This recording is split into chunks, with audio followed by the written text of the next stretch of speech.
Salam hörmətli izləyicilər, xoş gördük sizləri. Yenə sizdən görüşə gəlmişik. Bu dəfəki bilgilərim, məlumatlarım ondan ibarət olacaq ki, bəzi istifadəçilər ondan zənglərə görə, görüşüb etdiyimiz söhbətlərə görə onlar bilmək istəyirlər ki, kombi necə işləyir? Yəni kombinin sxemi onlar üçün çox maraqlıdır həqiqətən də. Düzdür, kombi söküləndən sonra görüşür ki, onun içərisində xəttlərin əyri, düz, necə gəldi getməyi və qarmaqarışıq oradakı işlər hamısı kombi istifadəçiləri üçün çətinlik yaradır. Ona görə də bu haqda kombi sxemi üzərində kombilərin hər ikisinin tək esenjorlu və iki esenjorlu kombilər haqqında, sxemləri haqqında məlumat verəcəm. Elə ilk olaraq tək esenjorlu bir termik dediyimiz kombi sxemindən başlayaq. Burada iki çıxışlı tək esenjorlu olduğuna görə iki çıxışlıdır. Burada bir soyuq su xətti, bax gördüyünüz bu xətt soyuq su xəttidir. Girir buradan, gedir həmin bu işarə və burada başlayır dövr edib qızmağa və qayıdır bu xəttlə geri. Bax gördüyünüz bu xəttlə geri qayıdır. Burada nə baş verir? Burada artıq gördüyünüz kimi üç yollu motor, üç yollu vana burada yoxdur. Sadəcə və sadəcə olaraq şəbəkə suyundan daxil olan su axın turbini vasitəsilə anakartdan məlumat ötürür ki, su məndən keçdi və o ardıcıllıq davam edir. Və gedir buradan, gördüyünüz kimi soyuq su gedir oradan və buradan keçir, bu esenjordan keçir və gedir hamama, mətbəxə və yaxud da hər hansı bir istifadə nöqtəsinə gedib çıxır. Bəs bu necə baş verir ki, burada su, bax burada görürük ki, ikisi də bir yerdən gedir bu turbanın içərisində, bu esenjorun içərisində. Burada nə baş verir ki, bu necə olur ki, burada həm isti suyu verir bizə, həm də ki, radiator suyunu verir. Bu necə olur? Gəlin belə bir şeyə baxaq görək. Burada görürsünüz ki, bu qapalı sistemdir. Bu esenjor qapalı sistem olduğuna görə də burada bizim bilmədiyimiz bir şey var. Elə ki, bu əsas boruların içərisindən, bu gördüyünüz əsas boruların, bax bu əsas boruların içərisindən, borunun içərisindən keçdiyinə görə burada həm isti su qızır, həm də ki, radiatora gedən su qızır. Yəni, radiatora gedən su da qızır burada və məişət suyumuz da burada qızır. Yəni, burada artıq dövriyyə nasosuna ehtiyac olmur. Bu mətbəx hamama gedən suda tək esenjorlu, iki çıxışlı kombidə dövriyyə nasosuna ehtiyac olmur. Bu yalnız və yalnız şəbəkə suyu hesabına axım turbini vasitəsilə anakartda məlumat ötürməklə buradakı su gedir, burada qızır və bu bitervik dediyimiz bu, yəni iki çıxışlı tək esenjorlu, iki çıxışlı esenjordan söhbət gedir. Bu tək esenjorlu iki çıxışlıdır. Yəni bir soyuq su girir, bir də ki, radiator xətti, görürsünüz, bax, radiator xəttini girir bunun içərisinə və proses burada davam edir. Eyni zamanda, bax, buradan radiator xətti çıxır oradan, həm də ki, gördüyünüz aşağıda xəttdən, bu da ki, isti suyun xəttidir. Yenə dediyim kimi, bunlar hər ikisi bir dənə əsas borunun içərisindən borular keçməklə, orada əsas boru var. Əsas boru gördüyünüz borudur. Onlar biraz qalındır və onların içərisindən keçməkdən hər iki boru onların içindən keçdiyinə görə, bax, fikir verin, soyuq su xətti yuxarıdan gedir, baxın, burada fırına gəlib buradan çıxır. Və radiator suyu da eyniliklə, baxın ki, radiator aşağıdan girir və bu gördüyünüz bu yaşıl turbanın içərisində burada, bax, görürsünüz, bax, burada və burada. Bu girişi buradandır, çıxışı buradandır, qırmızı xətti görürsünüz, bax, radiatora gedən. Yəni, bu əsas borular. Gördüyünüz bu radiator xətti deyirəm. Bunlar hamısı bu esenjorun içərisində qızır. Yəni, tək esenjorun içərisində qızır. İki çıxışlıdır bunlar. Yəni, burada dediyimiz kimi dövriyyə nasosu ancaq və ancaq istilik sisteminə xidmət edir, radiatorlara gedir. Burada isə ancaq və ancaq, bax, bu xəttdə, bax, bizim bu xəttimizdə, soyuq su xəttimiz ancaq və ancaq şəbəkədən gələn sudur. Yüksək təzyiqli şəbəkədən gələn suyun hesabına, məsələn, bax, gördüyünüz kimi buradan girir və gedir, yenə də bunun içərisində dövr eləyərək qızınır, gedir lazım olan istiqamətə. Burada axın turbini, burada sensorlar, yəni söhbət əsas da ki, burada prosesin necə baş verməsindən asılıdır. Demək ki, axın turbini ancaq və ancaq şəbəkə suyun aldığını hiss eləyir. Anakartdan məlumat ötürür ki, mən artıq suyu qəbul elədim, alışdırmanı başlaya bilərik. Bu zaman ardıcıllıq baş verir. Dövriyyə nasosu yox, şəbəkədən keçən su anakart axın turbini vasitəsilə özünü anakarta çatdırır ki, artıq mən suyu qəbul elədim, sən əməliyyatlarını yerinə yetir. Bu zaman fan işə düşür, alışdırma hava sensoru olan presostat işə düşür. Sonra alışdırma elektrodları işə düşür və bu zaman ionizasiya çubuğu artıq alovlanmanı hiss edir və ateşləməni söndürür, proses davam edir. Yəni bunu az da olsa başa düşmənizi istərdim. Yəni soyuq su, bax bu soyuq su xətti, şəbəkədən gələn su buradan gəldi, burada axın turbini var, bax bu gördüyünüz axın turbinidir. Buradan keçib gedir bu ana esenjorda, bax dairəvi qızaraq, axırda da yenə bu xəttlə çıxıb mətbəx, hamam və yaxud da başqa istifadəçilər üçün gedir. Yəni burada aydın oldu. Yəni bunun içərisində borunun içərisindən boru keçdiyinə görə bu elə necə deyim sənə belə ki böyük borunun içərisindən balaca borular keçdiyinə görə həmin orada onu da əvvəlki videolarımda da göstərmişdim sizə. Onun kəsilmiş forması var idi və orada mən göstərmişdim ki, burada nədir. Aydın məsələ oldu da. Yəni adi başlayıb götürək pnevmatikanda. Pnevmatika kimi su buradan girdi, getdi orada qızdı, gəldi. Yəni bu çox sadə bir sxemdir. Burada isə yenə deyirəm, aydın məsələdir. Kran bağlanan kimi, isti suyun kranı bağlanan kimi işləmə başlayır radiatora və radiatorda gördüyünüz kimi dövriyyə nasosu işə düşür, fan işə düşür. Əməliyyat demək olar ki, ardıcıllıqla davam edir və bizə radiatora xidmət edir. Bunu belə də olsa, biraz da olsa başa düşdük.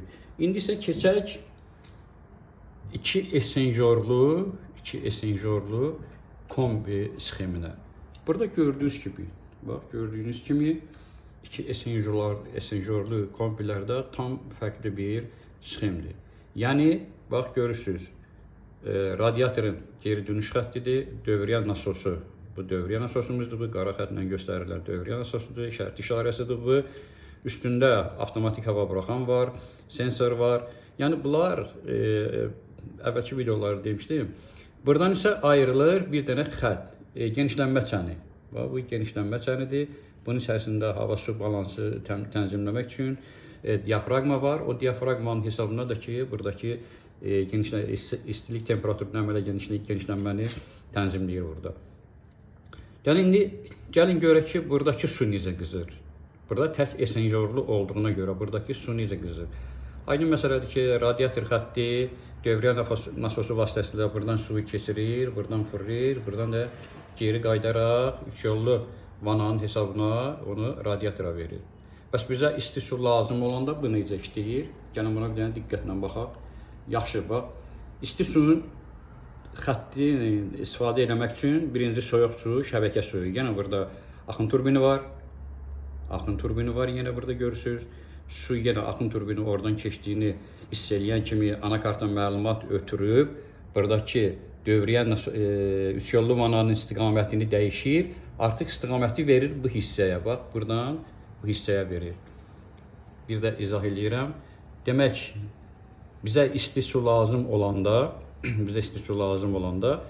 buradakı kimi yenə anakartdan məlumat ötürən axın turbini ondan suyun keçdiyini hiss eləyir və bu zaman üç yollu motor istiqaməti dəyişərək radiatora yox və suyu verir kiçik esenjora. Bu esenjorda kiçik olmağına baxmayaraq çox mürəkkəb quruluşan malikdir. Məsələn, təbəqələr arasında, məsələn, oradan müxtəlif bir isti, bir soyuq keçməsi üçün orada təbəqə var, lövhələr var, lövhələrin arasından bir isti, bir soyuq keçir. İsti su xəttinin girişi və bu da çıxışıdır. Yəni burada. Bu isə indi burada bunu da izah edəcəm. Görək isti suyu burada necə almaq olur?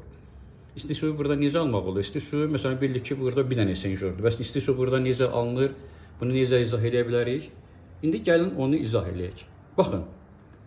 Demək bildik ki, radiator xətti buradan gedir, burada dövr eləyib, buradan da çıxıb gedir. Bu ancaq və ancaq üç yollu klapanın hesabına, yəni üç yollu vana da deyirlər, üç yollu motor da deyirlər. Bu onun hesabına olur. Yəni radiatora lazım olanda bu yolu bağlayır, xətti verir bu xəttə. Bizə isti su lazım olanda bu xətti bağlayır, suyu açır məişət suyuna.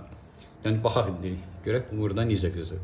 Bu aydın oldu ki, bu kiçik esenjorumuzdur bizim. Bəzən latından, bəzən nirjaveykadan olur bu. Mürəkkəb quruşa malik olduğunu bilirik. 2 dənə çıxışı var, 2 dənə girişi var. Yəni buradan soyuq su bura girdi və burada çıxanda isti su olur. Və isti su da necə indi olur? İndi onu izah edirik. Artıq isti su bizə lazım olanda 3 yollu motor bu tərəfə yox, bu tərəfə işləyir. Və indi baxın görün nə tər işləyir o. Demək olar ki, bax bu vəziyyətdə, bax kiçik esenjorun içindən keçərək, bax buradan gedir, fırlanır. Yenə bax bunun içərisində bax bu cür fırlanma yaradır. Bax belə bir şeydən fırlanma yaradır. Yəni bax proses bu cür baş verir.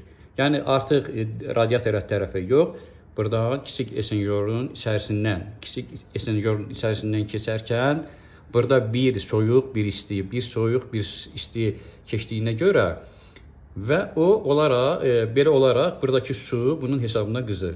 Yəni yenə deyirəm, bax buradan su 3 yollu motor bunu döndərir istiqamətin bu tərəfə, buradan hərəkət eləyir. Bəzən sual verirlər ki, bəs buradakı su necə olur? Və buradakı su niyə ora qarışmır? Düz sual verirlər. Yəni burada artıq dövriyyə 3 yollu motorun qabağı bağlı olduğuna görə və buradan da təzyiqli su fırlandığına görə buradakı su heç vaxt, bax bu tərəf qapalı olduğuna görə heç vaxt ora qarışa bilmir və bu proses də yenə deyirəm öz-özünə bax buradakı nə qədər ki isti su açılır, bax bu proses bunun içərisində bax bu cür gördüyünüz kimi bax bu vəziyyətdə davam edir. Yəni bu vəziyyətdə davam edir. Yəni nə vaxta kimi biz isti suyun kranını bağlayan kimi bu 3 yollu motor bu tərəfə gedən suyun qabağını bağlayır, suyu verir radiator xəttinə. Aydın oldu ki, buradan soyuq su girdi, kiçik esenjordan keçdi və qızındı, gəldi bizim məişət suyumuza, istifadə suyumuza. Prosesi də başa düşdük.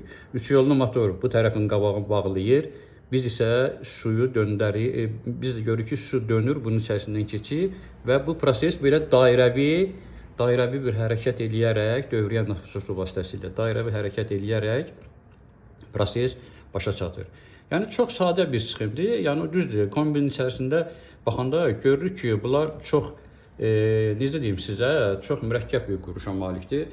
Gördüyünüz kimi, tək esenjorlu ilə 2 esenjorlu kombin arasında fərq çoxdur. Fərqlər də ki, aydın məsələdir ki, yəni onu mütəxəssislər gözəl bilir, kombi ustaları bilirlər ki, burada nə baş verir, nə olur.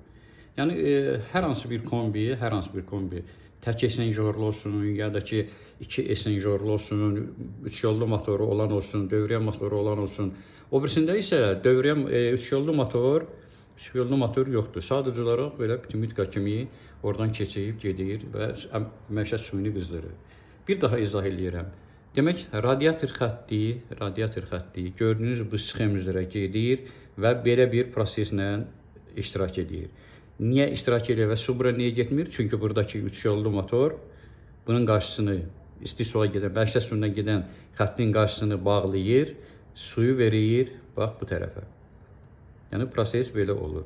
Əgər bizə isti su lazımdırsa, bax bu isti su xəttindir. Biz bu kranı açan kimi,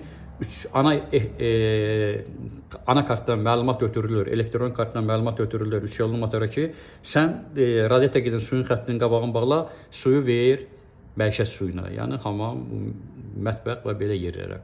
Yəni proses bu cür başa düşür. Yenə deyirəm, bax radiatora gedən xətt burada qızdı, bax bu xətt üzrə, qırmızı xətt üzrə gedir, radiator işarəsi də var burada. İsti su lazım olanda bizə isti suyun kranını açan kimi, kranı açdıq biz, açan kimi 3 yollu motor gedən suyun qabağını bağlayır, bu tərəfə gedəni bağlayır, ötürür bu istiqamətə. Bu istiqamətdən də kiçik esenjorun içərisindən dövr eləyərək o dediyim təbəqələr arasında, məsələn orada bir olar 15 dənə, 20 dənə nazik təbəqədə hardasa bir 2 mm, 3 mm məsafə arasında olan təbəqələrdir. Onlar da ki, suyun bir isti, bir soyuq keçməsi orada isti suyun hasil olmasına gətirib çıxardır. Yəni bu su da qızandan sonra bizim suyumuz artıq məişət suyuna, yəni istifadə suyuna gedir. Yəni orada hamam götürülür və mətbəx götürülür. Yəni buradakı prosesi bu sxem üzərində az da olsa sizə başa sala bildim. Yəni buradan radiatora gedən xətt qızdı, buradan 3 yollu motordan keçdi, getdi. Bizə isti su lazım olanda suyun qarşısı burada bağlanır, radiator tərəf bağlanır.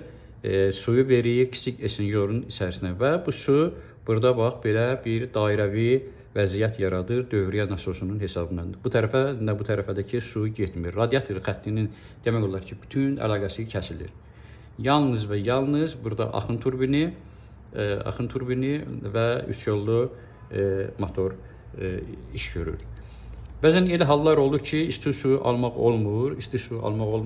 Bunun da əsas səbəblərindən biri də axın turbinidir. Axın turbini və 3 yollu motor da xarab olanda biz isti su almağa çətinlik çəkirik. Eyni zamanda su təmaslı sensor var. O da ki, burada olmayanda onu biz çətinlik çəkirik. Belə hallarda əsas sxemi bilmək lazımdır ki, sxemin üstündə buradakı sensorlar, məsələn, limit termostatı, istilik temperaturu, bunları ölçənlər hamısı burada sxem şəklində göstərilib. Burada gördüyünüz bu isə bu doldurma kranıdır. Buradan genişlənmə çəninə su vurulur, yəni xəttdən, soyuq su xəttindən və dövriyyə nasosu sistemi də doldurulur. Yəni sistemi doldurmaq üçün bu xəttdən, bu krandan istifadə olunur, doldurma kranıdır. Bütün sistemə suyu vururuq. Sistemdə də ki, aydın məsələdir, təzyiq 1.5 bar olmalıdır. Yəni 1.5-dən bir nöqtədən aşağı düşməyin qorxusu yoxdur. Orada 0.7, 0.5-ə kimi, bəzi kombiləri 0.5, bəzilərində 0.7 olana kimi onlar işləyir və ondan aşağı düşən kimi 0.5 bardan aşağı düşən kimi artıq kombi avtomatik olaraq söndürülür və işi dayandırılır ki, artıq su vurmaq lazımdır. Çox özümdə böyük bir qürur hissi duydum ki, bunu sizə başa saldım. Yəni gördüyünüz kimi radiator xətti buradan getdi, dövr elədi, qayıtdı, getdi bura. Bizə isti su lazım olanda 3 yollu motoru yenə deyirəm, bunun qarşısını bağlayır və su başlayır bax buradan dövr eləyib, bax belə getmə. Dövriyyə nasosunun hesabına, dövriyyə nasosu bu şərt işarəsidir. Buradakı avtomatik hava buraxandır, sensorun üstündə. Yəni bu vəziyyətdə aydın oldu. Yəni bu kiçik esenjordur bu. İsti su burada hasil olur, məişət suyu. Radiatora gedən xəttir də isti suyu buradan keçib gedir. Diqqətinizə görə təşəkkür edirəm. Sağ olun.